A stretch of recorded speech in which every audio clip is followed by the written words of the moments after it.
saya Ibu Rahmawati mengajar mata pelajaran ekonomi dari SMA Negeri 14 Bekasi.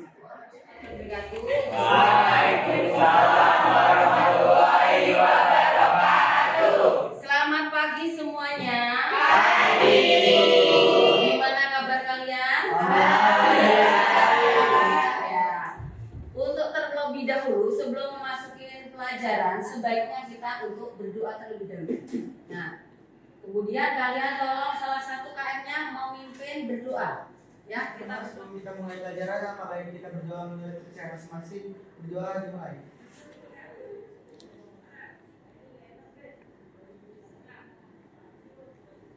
Berdoa selesai. Memberi syarat. Assalamualaikum warahmatullahi wabarakatuh. Nah, untuk menyegarkan kita akan memasuki materi ekonomi. Ya, menurut kalian untuk mata pelajaran ekonomi seperti apa?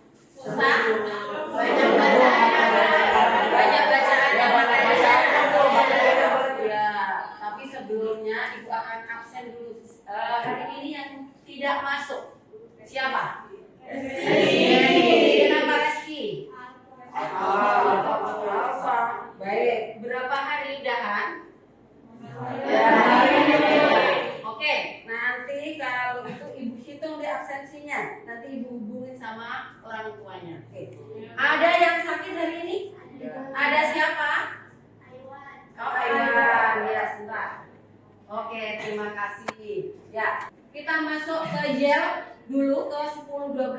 Yelnya 10-12 yang cantik biar kita semangat. Oke, dipimpin sama wakilnya, KM-nya. Ya, silakan Siva. 10-12.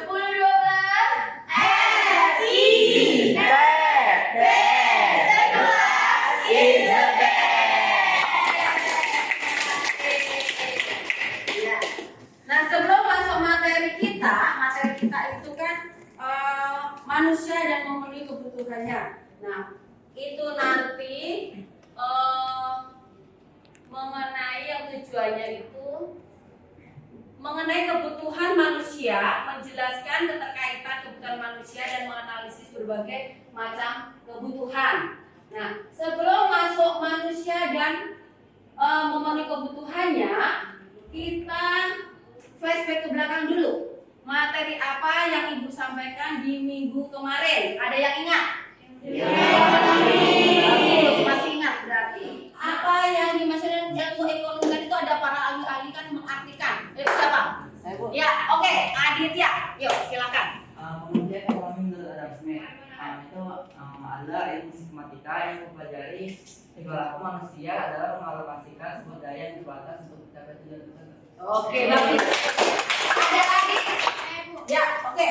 Ilmu ekonomi menurut JBC adalah kajian ilmu yang di dalamnya berupa peraturan yang bisa saja mengatur kekayaan seseorang. Oke, bagus. Berarti kalian benar-benar mencerna materi yang kemarin. Kita masuk ke materi berikutnya, yaitu manusia.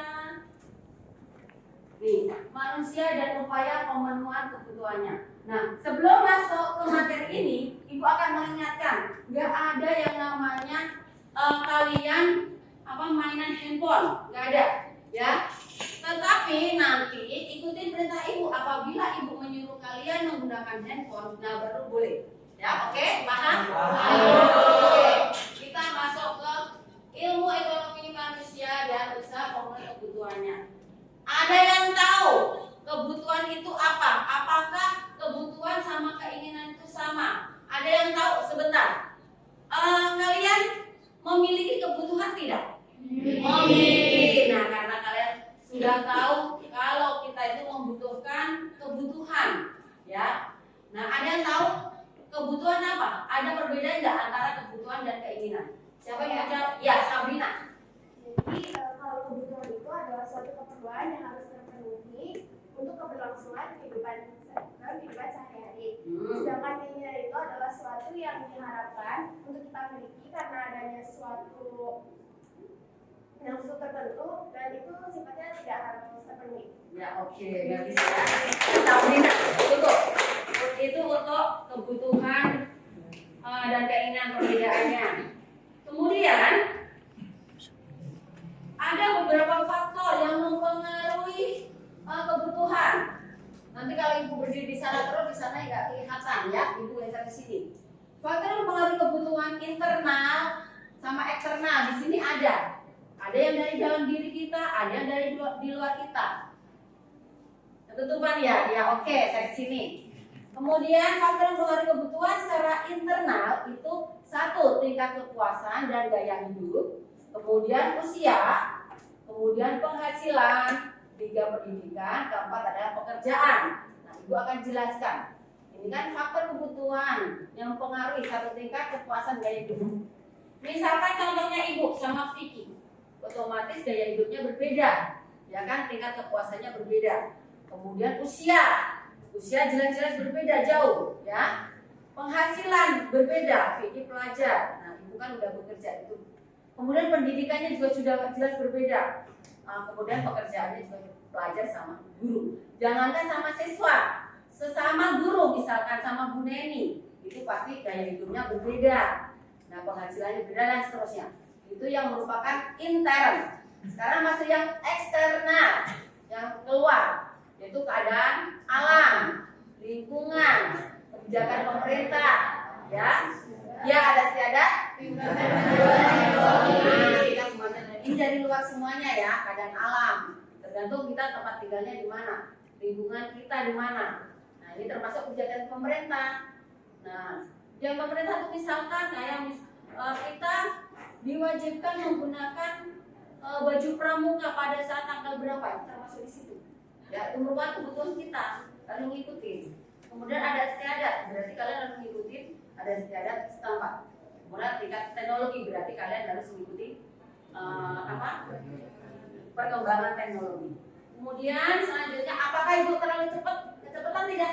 Ya. Oke, kita lanjut ya. Nah, ini kebutuhan ekonomi pada dasarnya memiliki sifat sebagai berikut. Nah, berbeda-beda bagi masing-masing orang, golongan, suku dan masyarakat. Itu satu. Yang kedua, tidak sama di sepanjang masa dan generasi. Nah, itu kebutuhannya selalu berbeda generasi sekarang sama generasi. Nah, kemudian dapat saling melengkapi ataupun saling berlawanan. Kemudian, kebutuhan tadi udah dijelaskan sama siapa tadi? Sabrina. Ya, kebutuhan itu sesuatu yang untuk memenuhi kebutuhan hidupnya, sedangkan keinginan tidak harus selalu dipenuhi. Kemudian, tetapi kebutuhan itu terbatas apa tidak terbatas kebutuhan? Tidak terbatas. Tetapi alat pemenuhan kebutuhan itu terbatas. Maka perlunya adanya sebuah tindakan.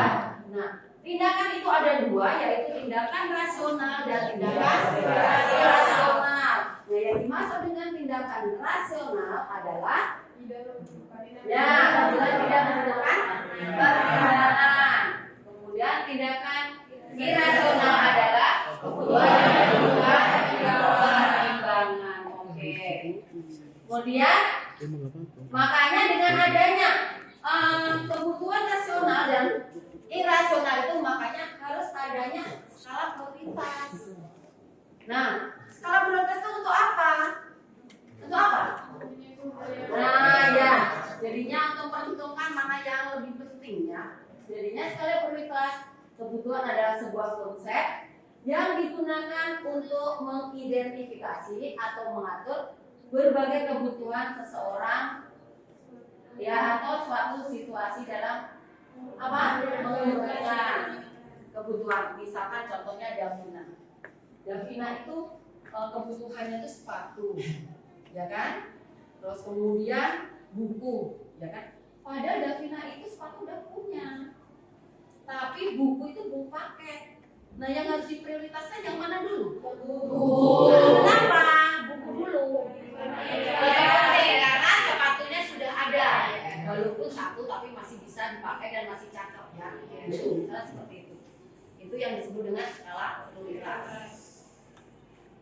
Kemudian nih masuk ke kebutuhan manusia dan alat pemenuhan kebutuhan. Nah jenis-jenis kebutuhan itu ada jenis kebutuhan berdasarkan intensitasnya. Satu,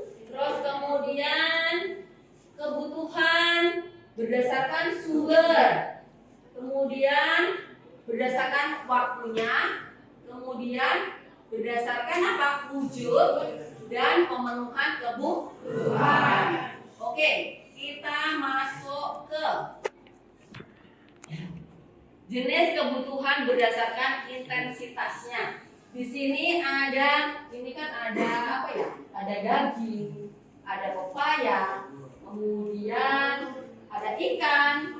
Nah, untuk jenis kebutuhan berdasarkan intensitasnya ada berapa nih? 3. Apa saja satu? Yang dimaksud dengan primer adalah kebutuhan manusia yang harus dipenuhi. Nah, makanya itu tadi tanya, ada daging, ada ikan, terus ada pepaya, pokoknya makanan itu berarti masuk ke kebutuhan primer. Nah, kebutuhan primer itu berarti adalah sandang, pakan, ya. Sandang itu apa? Pakan, oke, sip. Kemudian masuk ke kebutuhan sekunder. Kebutuhan sekunder adalah kebutuhan dipenuhi setelah kebutuhan primer terpenuhi. Contohnya apa di layar? Laptop. Selain laptop apa? Handphone. Satu lagi televisi. Nah, itu masuk ke sekunder. Nah, kemudian kebutuhan tersier adalah kebutuhan barang mewah. Itu kalau di layar itu Ibu kasih contoh itu perhiasan. Selain perhiasan apa? Mobil. Terus lagi ada lagi? Berlian. Oke. Terus kemudian ini menurut intensitasnya. Ikutin berikutnya adalah jenis kebutuhan berdasarkan subjek. Nah, berdasarkan subjek itu kebutuhan individu dan kebutuhan umum. Nah, kebutuhan individu yaitu kebutuhan yang berhubungan dengan individu yang berbeda. Contohnya petani membutuhkan alat bajak. Nah, itu kan yang membutuhkan petaninya, berarti secara individu. Kalau misalkan pelajar secara individu, berarti kalian membutuhkan apa secara individu? Buku, alat tulis, oke. Kemudian kebutuhan umum. Kebutuhan yang berhubungan dengan masyarakat atau kelompok. Berarti contohnya apa? Cara umum, jalan raya, air bersih, apa tadi tempat ibadah, terus apa lagi? Rumah sakit, oke, gitu ya. Contohnya untuk kebutuhan umum atau kelompok. Kemudian masuk ke jenis kebutuhan berdasarkan waktu. Nah, untuk berdasarkan waktu itu ada 2. Satu apa? Ya, sekarang dan akan datang. Kalau sekarang kebutuhan apa? Ya, nanti dipenuhi. Sekarang juga atau saat ini juga. Contohnya apa? Ketika kalian sakit, ya kan? Membutuhkan obat. Nah, obat itu harus dikonsumsi pada saat itu, pada saat kalian sakit. Terus kemudian pada saat kalian lapar, ya enggak? Ya, berarti ada kebutuhan. Pada saat kalian haus, berarti adalah kebutuhan sekarang. Kemudian masuk ke kebutuhan mendatang atau kebutuhan masa depan. Kebutuhan yang dirancang atau direncanakan untuk terpenuhinya di masa depan. Contohnya apa? Asuransi, investasi. Oke, bagus. Kalian bagus nih. Ya. Kemudian berikutnya masuk ke kebutuhan menurut sifat pemenuhan kebutuhan. Ya, kebutuhan jasmani dan kebutuhan rohani. Nah, yang dimaksud dengan kebutuhan jasmani itu berhubungan dengan fisik atau tubuh. Ya, contohnya adalah pakaian, makanan, minuman. Nah, itu masuk ke jasmani. Kemudian rohani itu adalah kebutuhan yang berhubungan dengan jiwa seseorang. Berarti contohnya apa? Nasihat, motivasi, rekreasi. Mengaji termasuk enggak? Masuk, ya, mengaji masuk. Kemudian jenis kebutuhan menurut wujudnya. Kebutuhan menurut wujudnya itu ada dua, yaitu kebutuhan material dan spiritual. Material adalah kebutuhan yang berhubungan dengan fisik atau alat pemenuhan kebutuhan manusia yang dapat diraba. Contohnya itu yang bisa diraba: rumah, makanan, pakaian. Oke. Kemudian yang spiritual itu berarti yang tidak bisa diraba, ya, berkaitan dengan kejiwaan manusia. Contohnya apa? Ibadah. Itu merupakan kebutuhan menurut wujudnya. Kemudian masuk ke alat pemuas kebutuhan. Kecepatan tidak Ibu menjelaskannya? Iya. Kalau kecepatan bilang ya. Iya. Kemudian masuk ke alat pemuas kebutuhan. Nah, alat pemuas kebutuhan itu dibagi lagi menurut perolehannya. Menurut perolehannya dan kemudian berdasarkan kegunaannya. Nah, ini dibagi beberapa macam, yaitu alat pemuas kebutuhan menurut pembentukannya dan alat pemuas kebutuhan menurut hubungannya. Jadi tadi kebutuhan itu dibagikan menurut apa, kemudian alat pemuas kebutuhan itu dibagi juga lagi, ya, menurut perolehannya dan sebagainya. Nah, sekarang masuk ke alat pemuas kebutuhan. Menurut perolehannya dibagi menjadi dua, yaitu barang bebas dan barang ekonomi. Kalau barang bebas, apa yang dimaksud dengan barang bebas? Ya, benda atau alat yang bisa diperoleh tanpa pengorbanan. Contohnya air, tanah, terus udara. Oke, bagus. Kemudian barang ekonomi sifatnya terbatas, jadinya untuk memperolehnya adalah menggunakan pengorbanan. Paling tidak pengorbanan berarti harus menggunakan uang, ya. Ya, kita harus bekerja. Nah, itu adalah barang ekonomi. Contohnya apa? Satu.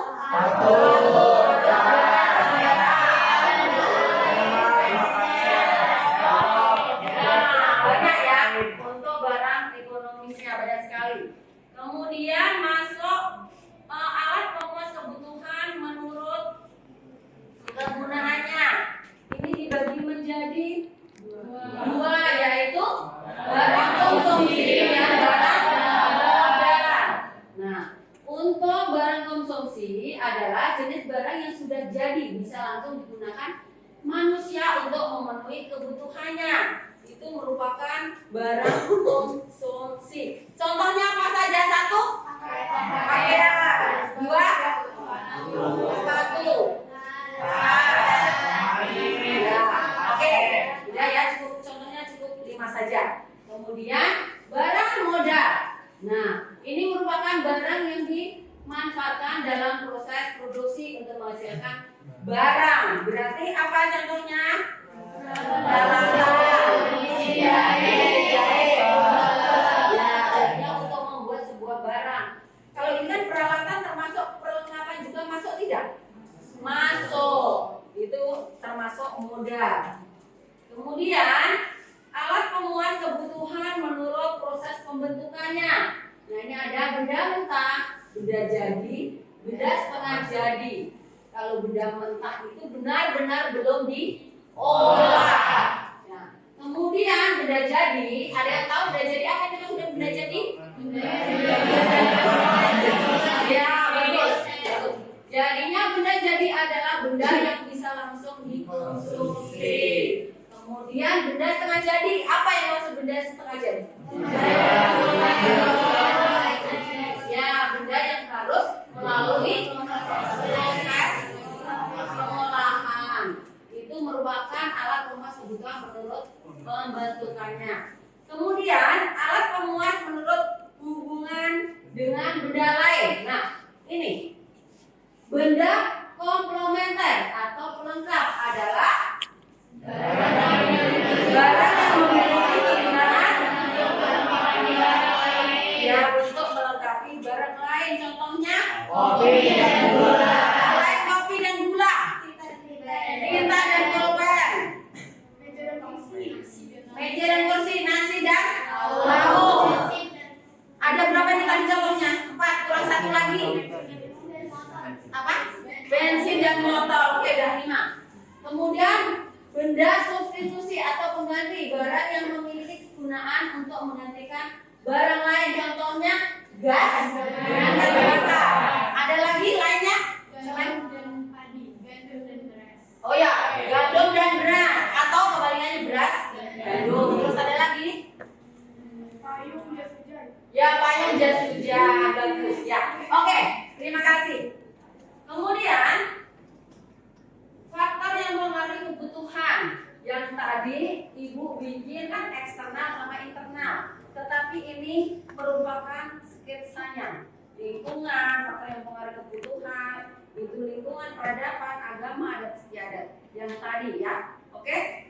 Kemudian, nah untuk kebutuhan ini karena kebutuhan itu kan tidak terbatas, tetapi kebutuhan itu terbatas, nah akan menimbulkan sebuah kelangkaan. Nah oke. Untuk materi ini cukup dulu sana. Kalau ibu ke kiri berarti kamu selalu ke kanan. Kalau kalian seperti pembiasaan hari Jumat, kalau pas senam, ya kan? Instrukturnya ngadep ke sana, berarti instrukturnya kiri, berarti kalian kanan. Kalau instrukturnya ke kanan, berarti kalian ke kiri. Oke, paham? Nah, ikutin video ini. Bisa dimulai dari sekarang? Bisa. Nah, oke. 1, 2, 3. Ayo, nanti yang salah berarti dapat hukuman tidak? Oh, kayak riwet ya. Dadah.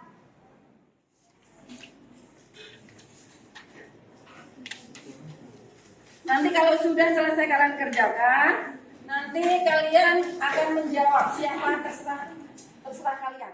Jadi sekarang kelompok.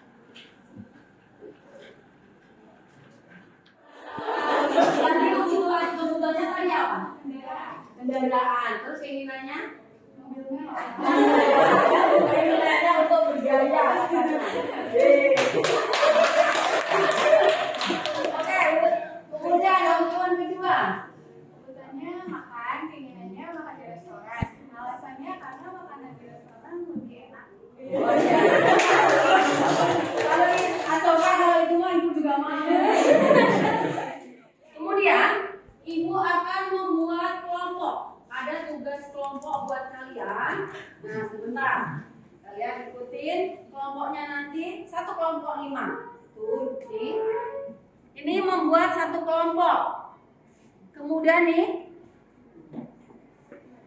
nah ini satu kelompok. Kemudian sini satu kelompok. Ini satu kelompok. Oke, mulai dari sekarang bikin kelompok.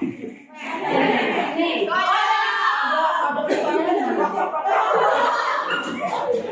kalau ini kelompok harimau. Ini kelompok kucing. Oke, kalian perhatikan di lembar aktivitas kelompok kalian tolong kerjasamanya. Nah ini berarti kita masuk ke kurikulum apa? Mereka belajar pas banget profil pelajar Pancasila.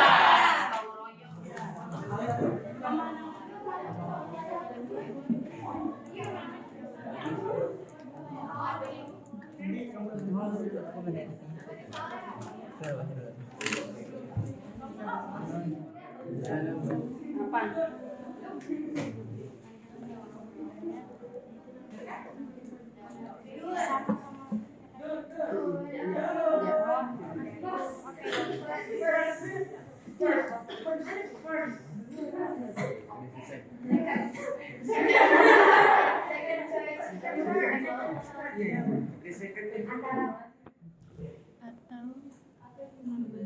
Kelompok bebek sudah selesai?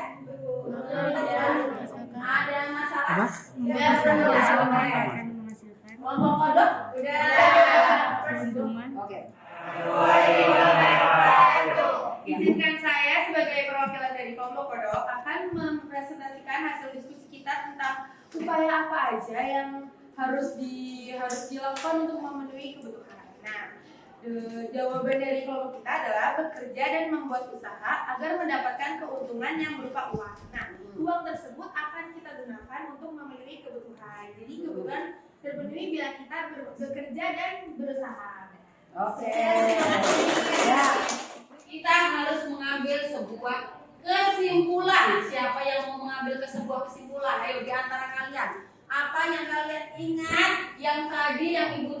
akan Ibu terangkan. Ayo diingat-ingat ya. Kesimpulan. Ya siapa? Ya, Dinda. Ya.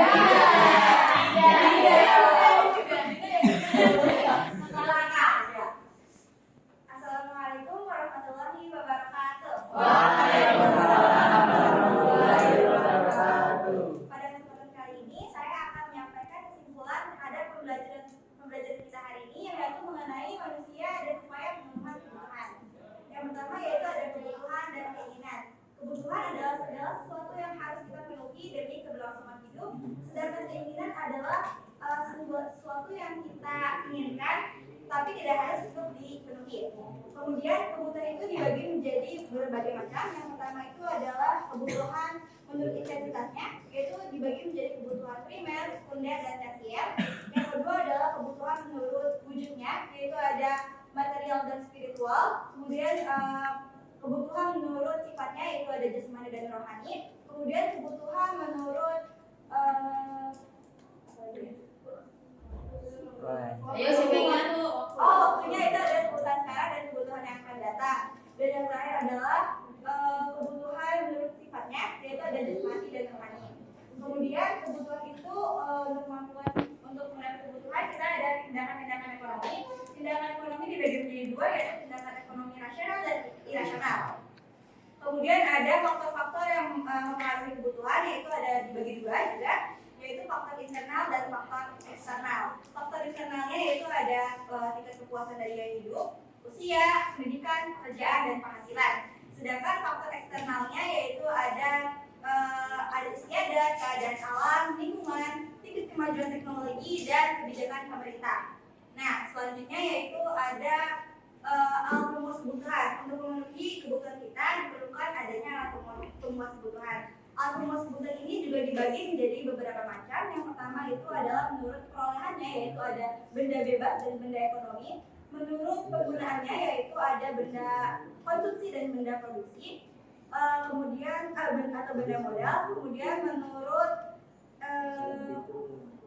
proses pembentukannya, yaitu ada benda mentah, benda jadi, dan benda setengah jadi. Kemudian yang terakhir itu adalah menurut hubungannya dengan benda lain, yaitu ada benda komplementar atau pelengkap dan benda substitusi atau pengganti. Bagus ya. Mudah-mudahan semuanya juga terserap semuanya yang memberikan PR untuk dikerjakan di rumah ya. Kalian harus semangat. Karena apa? Masa depan itu di tangan kalian, ya, bukan di tangan orang tua kalian atau ibu. Karena apa? Karena gini, ditentukan dari di SMA, ya. Kalian harus semangat karena nanti kalian akan kuliah itu mau kemana? Bukan ditentukan SMA, ya. Kalau orang tua sama ibu cuma bisanya menasihatin, jadinya masa depan di tangan kalian. Oke, semangat ya untuk kalian semua. Rajinlah belajar, ya. Rajinlah belajar, ya. Kemudian untuk PR, kalian boleh keluarkan handphone kalian sekarang.